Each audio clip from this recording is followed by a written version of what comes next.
Okay, guys, here we are, hole number 2.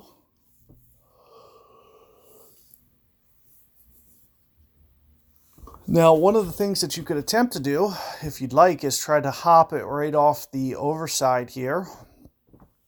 You'll have to find a club and ball combination that works for you to land on that fairway sliver, but can be done with the large tailwind.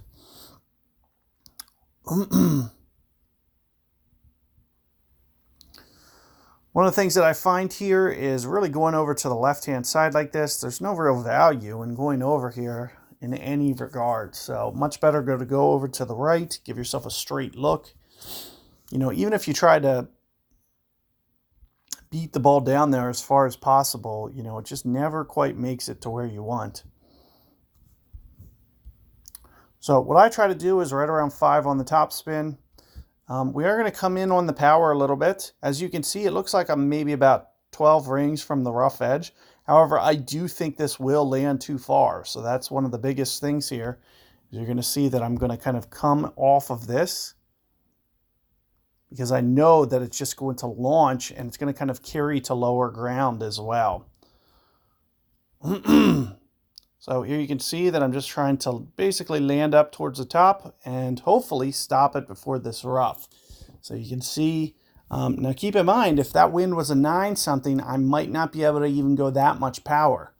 So I'm only going that much power because it was 7 something. So you will have to kind of play the wind that they give you. Make sure that you kind of stay away from that right edge when you go and put a massive curl shot on. It is going to land much more right than what your wind direction kind of shows that you're pointed. So if it looks like I'm about 5 rings over from kind of the edge there, well, when I end up putting that curl, it probably only lands maybe like 2 rings over. So, you know, do keep that in mind. But what you'll see is it's a very straightforward shot here and gives us a optimal chance for hole outs. You can see opponent here struggling because he decided to go to the left. And, you know, when you get over this way, you'll see that you kind of give yourself a nice look at this, and we can essentially play for hole out now. So one of the things that you'll see that I try to do, straighten up the guide, maybe right around 1, a little bit over 1 on the backspin.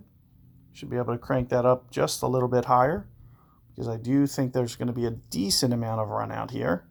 So something along the lines of this, you know, I'm thinking 0.85 per ring, somewhere in there.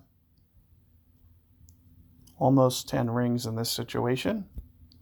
It's like 9.5 there or so.